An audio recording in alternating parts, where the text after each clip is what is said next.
Oh my god. Oh my god. Oh my god.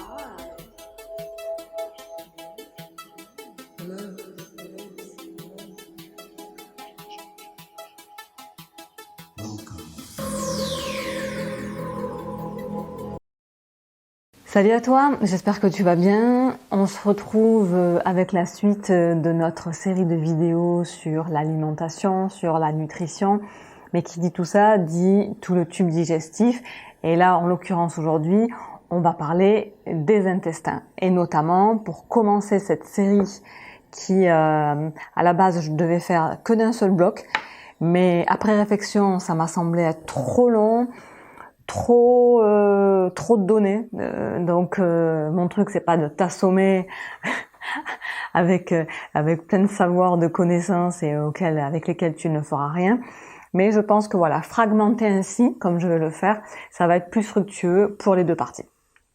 Donc on va expliquer ce que c'est que les probiotiques et quels sont les probiotiques nécessaires pour avoir un maintien de poids, une perte de poids ou une régulation de poids. Ok? Allez, on démarre.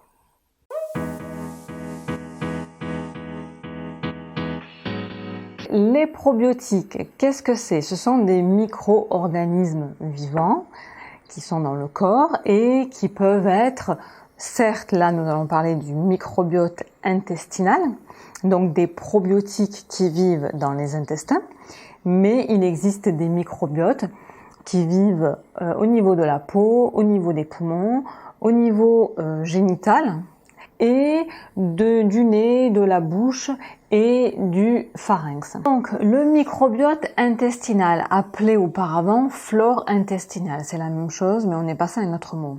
Il est composé de micro-organismes vivants, constitués essentiellement de bactéries, de champignons, de virus et de parasites. On va commencer par les plus importants, les bactéries.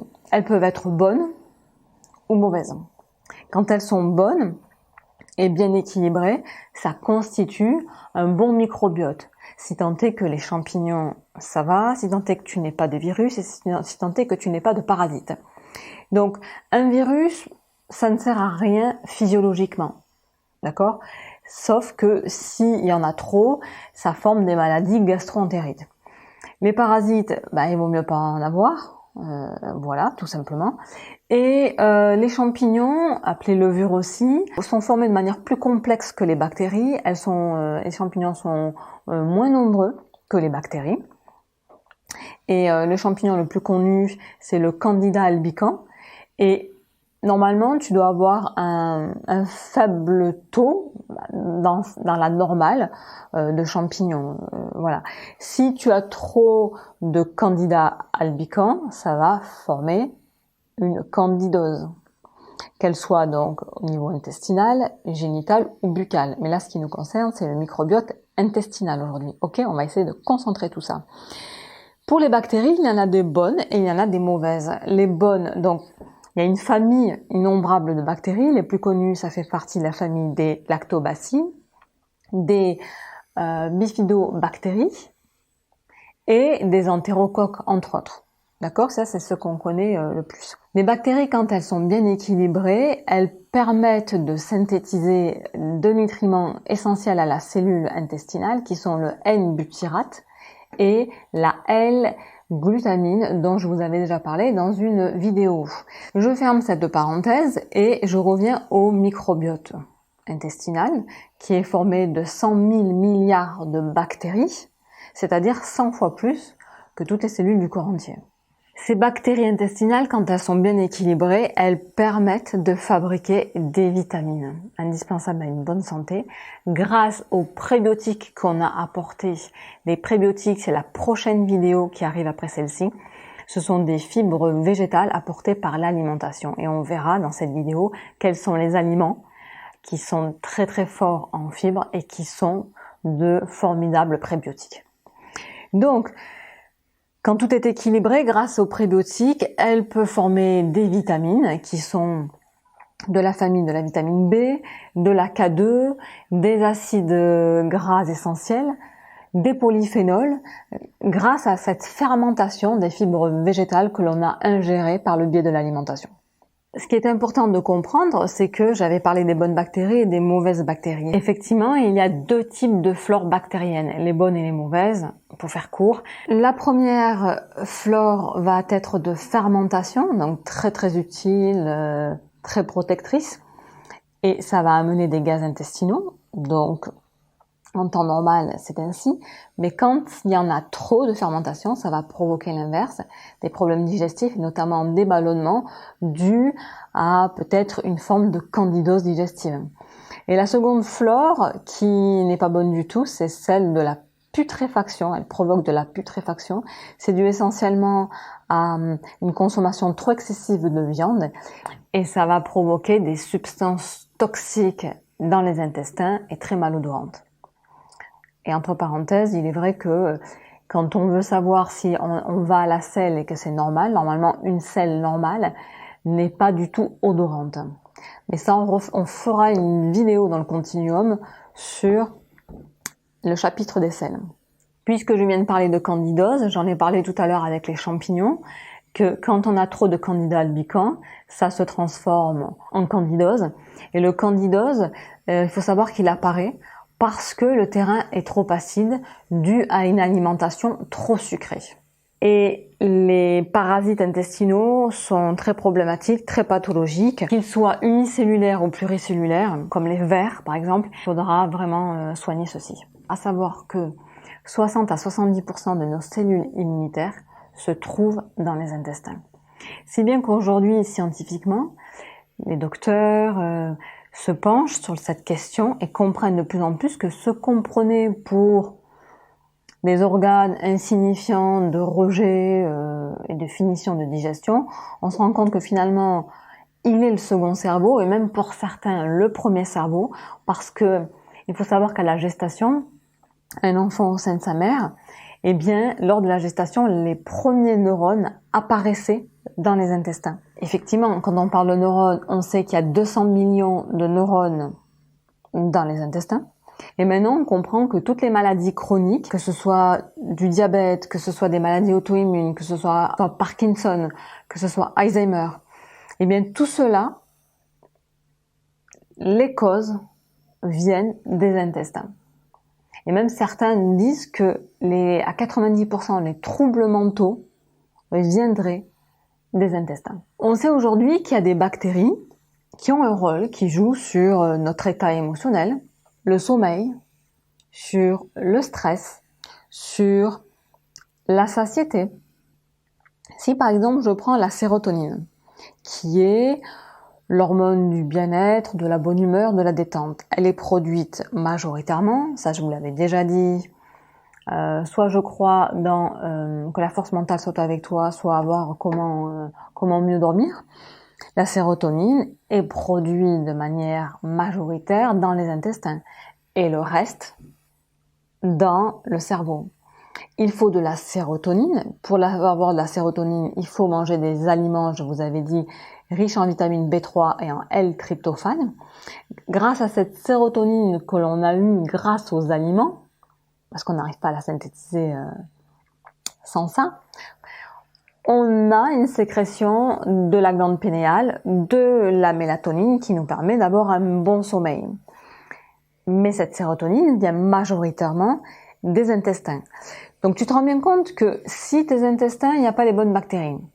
Si dans tes intestins, je vous l'ai dit dans la précédente vidéo sur le gluten, s'il y a une porosité de la barrière intestinale, une hyperperméabilité de tes intestins, si il y a un côlon irritable, tout cela va provoquer un champ inflammatoire important et va déséquilibrer totalement ton microbiote, bien que ton microbiote, il est continuellement en déséquilibre, parce que quand tu ingères des aliments, c'est vraiment un feu d'artifice de transformation chimique qui se passe au sein de tout au long de ton tube digestif, depuis la bouche jusqu'à l'anus, et il est en constant déséquilibre, et c'est à toi, par une bonne alimentation, notamment, par de bonnes habitudes, à toujours le rééquilibrer par de bons apports en prébiotiques, fibres végétales qui nourrissent, qui alimentent les probiotiques, de gérer tout ça pour avoir un écosystème intelligent, le plus équilibré possible avec le temps, sans trop de déséquilibre. Si tu manges des aliments que tu devrais pas manger, par exemple, si tu connais des intolérances alimentaires et que des aliments vont franchir la paroi intestinale et vont aller dans le sang. Si il y a des grosses molécules polluants, de médicaments, de graisse, de sucre qui dépassent cette barrière et qui vont dans le sang, tout cela qui n'a pas été transformé dans ton intestin grêle en nutriments facilement assimilables par l'organisme, tu vas subir tout cela et tu vas forcément être malade ou avoir des problèmes. Et là, notamment, ce qui nous intéresse, nous, c'est un problème de poids, soit de surpoids, soit d'obésité, soit un problème pour maigrir. Et tu auras beau faire des régimes, de l'exercice physique, tu auras toujours une fringale incroyable, tu auras toujours un surplus de poids, tu seras avec un mauvais sommeil, pour pas dire des fois une insomnie, tu connaîtras ces fringales pourra atteindre des états de boulimie. Donc tout ça, la cause peut être due à un microbiote intestinal totalement déséquilibré. Voyons dans l'alimentation comment on peut avoir ces probiotiques. Dans l'alimentation, on peut avoir des probiotiques grâce à la fermentation, à la bonne fermentation qu'on a vu tout à l'heure. Pourquoi on a fait des produits fermentés? Parce que déjà d'une, c'était pour la conservation. Parce que si tu t'aperçois que si tu as trop des fruits, des légumes, eh bien pour les conserver, la meilleure manière possible, c'est la fermentation qui fait en plus un apport nutritionnel, une valeur ajoutée aux produits premiers que tu as. Et ça va donner en plus un goût beaucoup plus raffiné. Si on prend par exemple les fromages, si on prend les vins, voilà, ce sont des produits raffinés qui ont été bien fermentés. Donc il y a 3 sortes de fermentation. Il y a la fermentation lactique qui n'a rien à voir avec le sucre du lactose du tout. Ça veut dire que par exemple si je prends le miso, si je prends le kéfir, le kombucha, si je prends les cornichons, la choucroute, tout ça, c'est un style de fermentation qui forme un acide lactique. C'est-à-dire que les ferments vont se nourrir du sucre et ça va être transformé en acide lactique. Donc tout ça, ces condiments, ces aliments transformés vont apporter de bons probiotiques. La fermentation aussi faite, mais de manière avec un acide alcoolique. Ça, c'est tous les alcools, qu'on prenne du vin, de la bière, du whisky ou du pain au levain. Effectivement, là pareil, on va avoir des bons probiotiques. On va apporter les bonnes levures qui vont être transformées en acide alcoolique parce que ces levures vont prendre également le sucre, vont se nourrir du sucre de ces aliments et vont donner un acide alcoolique. Et enfin, l'acide acétique, c'est le vinaigre. On a formé de l'acide acétique, c'est-à-dire que les bactéries ont pris, c'est dépendant de l'acide alcoolique, ont mangé l'acide alcoolique et avec ça, on a formé de l'acide acétique. Voilà 3 sortes de fermentation culinaire qu'on a préparé et grâce à cette fermentation, on a eu des nutriments décuplés et on a eu les bons probiotiques qu'on pouvait ingérer pour avoir un microbiote intestinal enrichi en bonnes bactéries.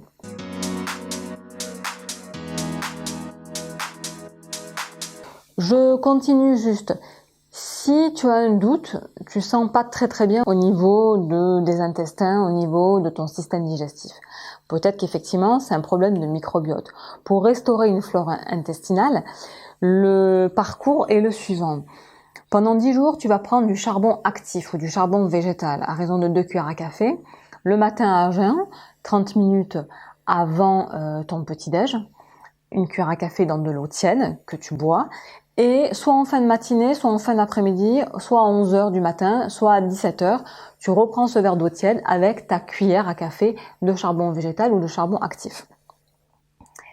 Une fois les 10 jours passés, là, tu peux enrichir ton microbiote avec des bonnes bactéries. Et là, tu peux faire une supplémentation avec, en complément alimentaire, avec les bons probiotiques. Et puis, renchérir avec effectivement les bons prébiotiques, c'est-à-dire des fibres végétales qui vont nourrir ces bactéries. Donc c'est 3 étapes, mais c'est surtout 2 étapes. D'abord charbon actif, et tu ingères les probiotiques et en même temps tu ingères les prébiotiques. Mais surtout certains, on s'aperçoit que scientifiquement, l'erreur, et c'est ce dont je vous parlerai la prochaine vidéo, où des médecins se disent, on a peut-être fait l'erreur de dire qu'à chaque fois qu'on prenait un antibiotique, il fallait prendre immédiatement après des compléments de probiotiques pour enrichir de nouveau sa flore intestinale, parce que l'antibiotique, il tue les bonnes bactéries comme il tue les mauvaises. Mais on s'aperçoit que finalement, le développement après un antibiotique, le développement, je vais y arriver, des bactéries de ta flore intestinale va être ralenti. Parce que si tu prends cette accoutumance, au lieu de laisser faire ton système digestif, de laisser faire ton corps, ton organisme naturellement refaire des bonnes bactéries, tu viens supplémenter toi-même et du coup tu affaiblis ton organisme et qu'il en produit de moins en moins. Alors que ce qu'on est en train de voir, c'est que ne faut-il pas mieux, après une prise d'antibiotiques, après un traitement médical, prendre des aliments, prendre beaucoup de prébiotiques. Et ces prébiotiques amènera ta flore à se reconstituer par elle-même. Ça, c'est, en ce moment, c'est vrai que la question se pose, qu'il vaut mieux prendre d'abord des prébiotiques plutôt que de courir et d'aller prendre des probiotiques. Mais là, tout dépend de l'état de ton microbiote intestinal. Si tu es très affaibli, si tu as une porosité intestinale, si tu n'as pas suffisamment de bonnes bactéries, à savoir que des bactéries, il en existe des milliers, et en général, un humain, il en contient 160 espèces. Chaque individu contient 160 espèces de bactéries. Et il y a des souches bactériennes les plus importantes, elles sont de l'ordre de 20 à 25 souches bactériennes indispensables et très importantes que chaque individu doit avoir dans ses 160 espèces de bactéries dans son microbiote intestinal. Me suis-je fait comprendre? Oui. Oui. On s'aperçoit aussi que les personnes qui ont un surpoids, elles ont les mauvaises bactéries qu'on appelle les firmicutes. Ce sont des bactéries qui vont extraire des aliments ingérés une très très grande quantité de calories. En cela, elle va faire que la personne va stocker énormément de graisse. On s'aperçoit aussi que 80% des personnes qui ont des problèmes de surpoids, ont un microbiote très peu diversifié. Bon, je sais que c'est pas terrible à dire, mais bon, voilà, c'est des faits réels et scientifiques. Tu as dû entendre parler de la transplantation fécale. Quand tu fais une transplantation fécale d'une personne d'un poids normal à une personne obèse, la personne obèse va perdre du poids. Et vice versa, si tu prends une personne qui a du poids, c'est ce qui a été fait avec la maman et sa fille, elle connaissait des colites assez sévères, me semble-t-il, et sa fille qui avait déjà des problèmes de poids, il y a eu une transplantation fécale à la mère, et la mère a pris du poids. Certes, elle avait plus de colite, mais elle a pris du poids. Donc ça te fait comprendre que si même tu ne fais pas de sport ou tu changes pas ton régime alimentaire, en prenant les bonnes bactéries déjà, t'assures un métabolisme énergétique beaucoup plus actif. Donc vraiment, là, on se penche sur ça, où ça veut pas dire que tu vas rien foutre. On est bien d'accord, ça te demande une hygiène de vie, ça te dit que le sport, c'est quand même indispensable, une activité physique pour le cœur, pour ta masse musculaire qui, avec le temps et avec l'âge, elle diminue. Donc, c'est vraiment à toi à entretenir cette masse musculaire. Et c'est les muscles qui consomment beaucoup d'énergie, qui te permettent d'avoir un métabolisme rapide. Donc là, je vais vous dire quelles sont les 4 bactéries essentielles à avoir, à prendre. Donc déjà, tu peux faire cette forme d'aliments naturels à la maison, de fermentation. Je vous ai moi déjà fait une vidéo sur les kéfirs. On fera une vidéo sur la préparation de bocaux de légumes lacto-fermentés. On commencera par le plus simple, du chou, qui soit rouge ou blanc, pour faire une choucroute. Et là, on aura les bons ferments naturels, les bons probiotiques. Donc, venons-en à ces bonnes bactéries.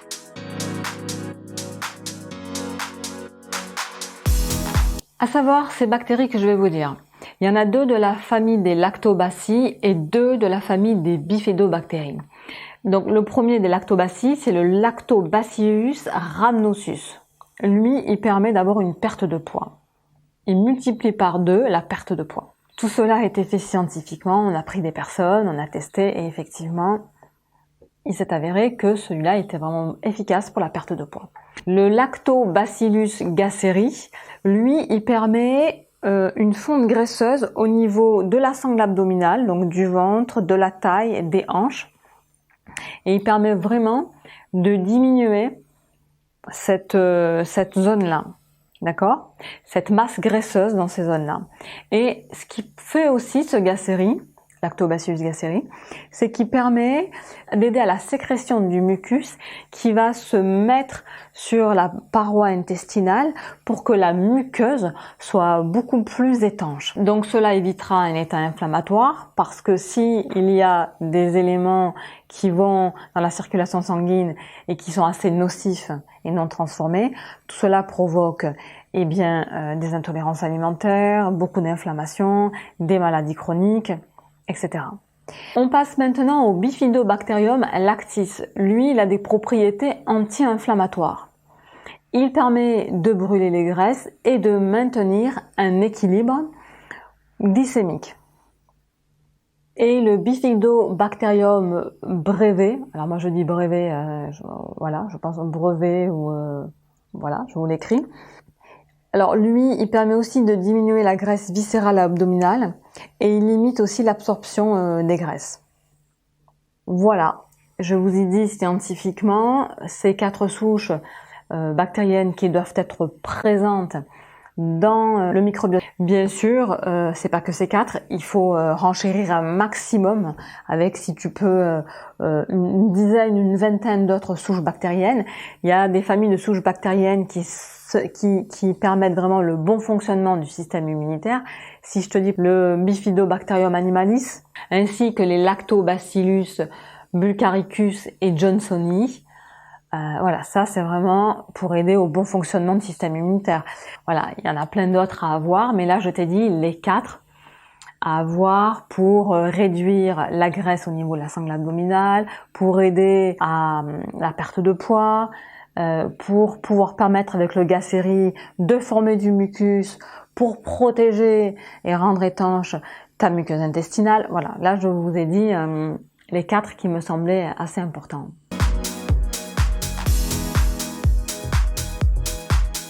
Résumé, voilà, ton microbiote intestinal, c'est une superbe intelligence, formée quand même de milliards, de 100 milliards de bactéries.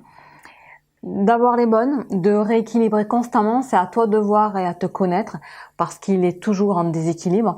Donc c'est à toi de connaître tes intestins. Il n'y a pas, en général, on n'a pas à dire à une personne, prends ça ou prends ça, parce que nous sommes tous des individus différents. Mais il n'empêche qu'on a fait ce constat-là, que les personnes en surpoids, des personnes qui font des régimes, qui font beaucoup d'exercices physiques, qui se sont adonnées à tout et n'importe quoi, si elles n'arrivent pas à perdre, c'est que la cause, très certainement, vient de là. Moi, ce que je te propose, c'est de regarder mes vidéos sur le gluten, où je t'en dis pas mal. Je te parle vraiment des intestins, de la porosité, voilà. C'est assez intéressant. De regarder ma vidéo sur le test des intolérances alimentaires. Tout ça, ça vient... mes vidéos, c'est un peu Santa Barbara. Hein. C'est un épisode qui suit un autre. J'essaie de te donner un max de choses, mais il faut vraiment me suivre. Certes, je vais te les répéter le plus simplement possible au fur et à mesure pour que pour toi, ce soit très très simple et très compréhensible. Mais il faut vraiment suivre parce que j'en avais même parlé pour la force mentale, j'avais parlé du nerf vague. dans Comment mieux dormir, j'avais parlé de ces hormones. Enfin, c'est vraiment, c'est un tout. C'est vraiment différents épisodes qu'il faut suivre pour pouvoir mieux comprendre tout cela et pour pouvoir mieux toi-même te comprendre. Voilà. Donc, moi, ce que je te conseille, vidéo sur le gluten, la dernière, qui est superbe. Franchement, je l'ai travaillé pendant des heures au montage pour te donner le plus d'images possible, plus de dessins, de mots. Voilà, j'y ai beaucoup travaillé, mais bon, elle n'est pas vue. De regarder les intolérances alimentaires, de revenir sur celle-ci. Je vais continuer donc sur les prébiotiques, sur les sels. Alors ça paraît pas terrible comme ça, mais ça fait partie, les gars, de notre vie quotidienne. Hein. Donc il faut qu'on en parle de ces choses-là, parce que le but, c'est de trouver les solutions. Toi, le but, c'est de te connaître, de savoir ce qu'il te faut réellement, ce que tu es en train de subir, parce que tu n'arrives pas à comprendre et que tu tâtonnes. Et quand même tu tâtonnes pas, d'aider ton prochain, que ce soit de ta famille ou de tes amis, parce que plus tu as de connaissances, comme disait Bouddha, le plus grand des malheurs, c'est l'ignorance. Mais quand tu sais pas, t'es dans la merde. Voilà, je te parlais de la vidéo sur les sels tout à l'heure, mais c'est ça. Alors là, t'es encore plus dans la merde parce que tu sais pas. Donc tout ça, c'est hyper intéressant à connaître, à savoir. Moi-même, j'en apprends continuellement. Hein. Je suis toujours à vouloir apprendre parce que c'est très très intéressant. Donc je te conseille tout ça. Regarde, si tu veux acheter, avant d'acheter, donc il va falloir que tu prennes des bons prébiotiques. Donc ça, t'attendras la vidéo qui suit. Là, je tarderai pas à la faire et à te la poster sur les prébiotiques. Après, probiotiques avec des aliments faits naturellement, des yaourts, des fromages, kéfir, kombucha, des légumes lactofermentés, tout ce que je t'ai cité tout à l'heure. Et ensuite,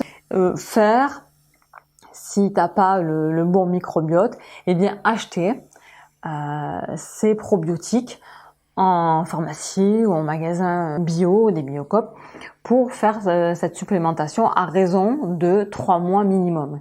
Souvent, ça va de 12 semaines à le double, 24 semaines, 6 mois, pour voir vraiment un effet sur ton microbiote, sur ton surpoids. Bon, là-bas, cette vidéo devait être très très simple, très très courte, mais à chaque fois, j'ai tellement à vous dire, donc j'espère avoir été claire.